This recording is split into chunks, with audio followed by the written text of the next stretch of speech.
This workshop was recorded in Boston, Massachusetts on Saturday, the 5th day of October of the year 2019. Hello. Thank you. I've been really into just being, feeling like being is more than enough. And I wanted to know... If only you could just hold it at that. Yeah. No, you wouldn't want to do that. It's a good start, though. When you focus on your being, then everything that fills in around it feels very good. It does, yeah. My question is, how do I really know? There's so much beautiful things to know, do, be, have. How do I know what to know next?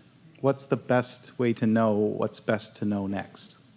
Well, knowing. First of all, that's a direct contradiction to your opening statement to us. Get out. No problem. There's a pool on the 6th floor. I brought my bathing suit. It's a good place to be. The reason we're playing with you a little bit is because there are times to focus on what you want, and there are times to relax and allow what you've focused upon before to come into your experience. And this is why we are making this important distinction, and it's at the root of your question, so the answer will make a lot of sense to you once we tell you this very short thing. As you pointed out, there are so many options of wonderful things that you could be the creator of, unlimited. And we can understand how, when you look at it conceptually, that it could feel overwhelming.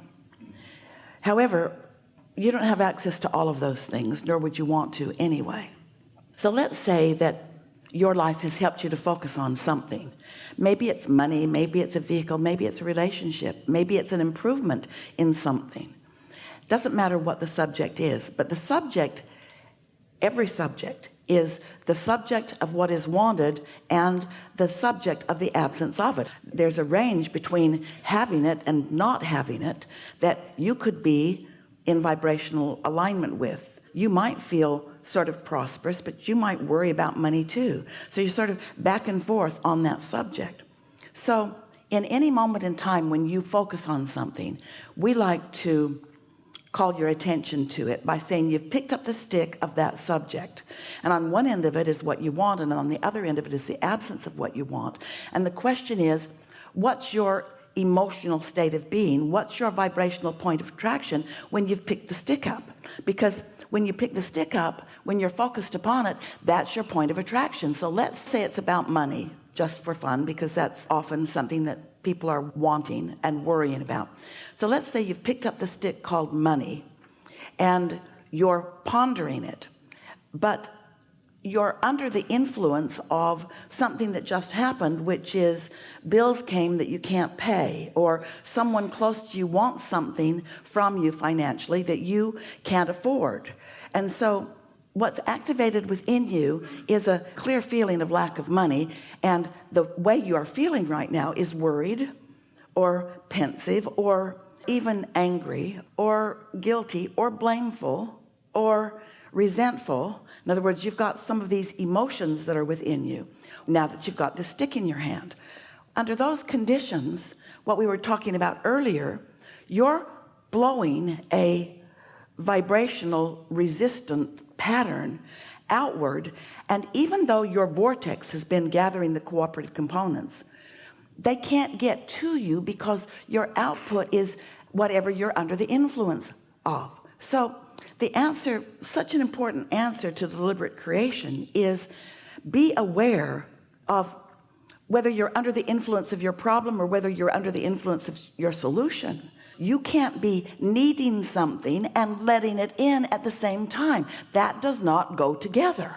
Esther had another remarkable experience just the other day. She's having so much insight as she's getting a handle on this concept of what influence am I under and how do I feel? What's my point of allowing? What's my state of allowing right here and now? So someone she cares about was not appreciating her. She wanted to be appreciated by this person, and this person wasn't appreciating her. And Esther really felt like she deserved to be appreciated by this person, but this person wasn't appreciating her. And she was with this person for a very short period of time, and this person wasn't appreciating her. And as Esther walked away, Esther thought, I'm not appreciated by this person, and I should be being appreciated by this person. And she knows that that'll get her nowhere, that she wants to be, but she was too busy, had too much to do. Off she went, and left it right there. Well, the very next day, another person was offering just this willing, helpful, not asked for by Esther, helpfulness. And Esther felt so appreciated. She felt so appreciated. Not big things, but she just felt so appreciated. And she'd completely forgotten that moment in time when she wasn't feeling appreciated, because she was sort of living conditionally. And if the condition made her feel unappreciated, then she felt unappreciated. But when the condition caused her to feel appreciated, she felt appreciated. You get what we're talking about. Not a healthy way to live, but almost everyone does it.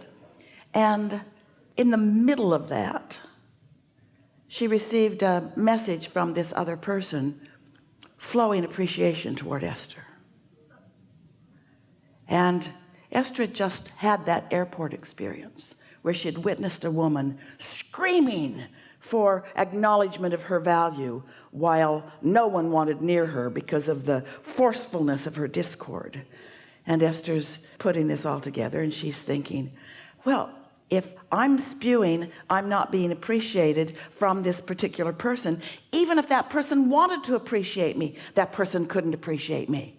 You create your own reality. It's so easy to think that this other person should be appreciating you no matter what you're doing. And they very well may be, but you can't let it in. So you look confused, are you?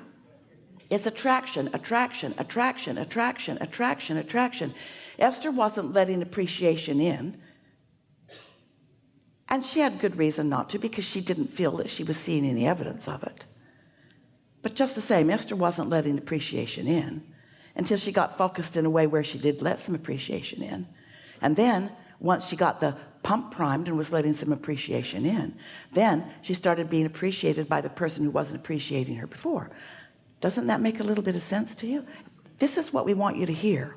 Feels off the subject, but it isn't. What you're getting isn't about anybody else but you, even though it feels like it's about that person who didn't appreciate me and that person who did. No, it's about that moment in time when I wasn't letting it in, and this moment in time when I am letting it in. And here's the thing. Now you're starting to hear us a little bit, yes? Here's the thing. You can't let what others are doing be your reason for not feeling appreciated or feeling appreciated. You can't be conditional in it. You've got to get out ahead of it. Because if you're having a knee-jerk reaction to what is, then more of the same of what is what's going to come to you, because you're not going to let anything other than the knee-jerk reaction to what is in. Does that make sense to you? Whatever it is that you're feeling is the indicator of the wall that you've got up, or the openness that you have. If you're feeling wonderful, then you're open and more wonderful on all subjects is being allowed into you. But if you're feeling disenfranchised or disadvantaged or not respected or taken advantage of in some way, then that's your vibrational output, and that's affecting everything else that you let in. And none of this has anything to do with the others who are out there interacting with you. It's all you. Now Esther might say, oh, that doesn't seem fair.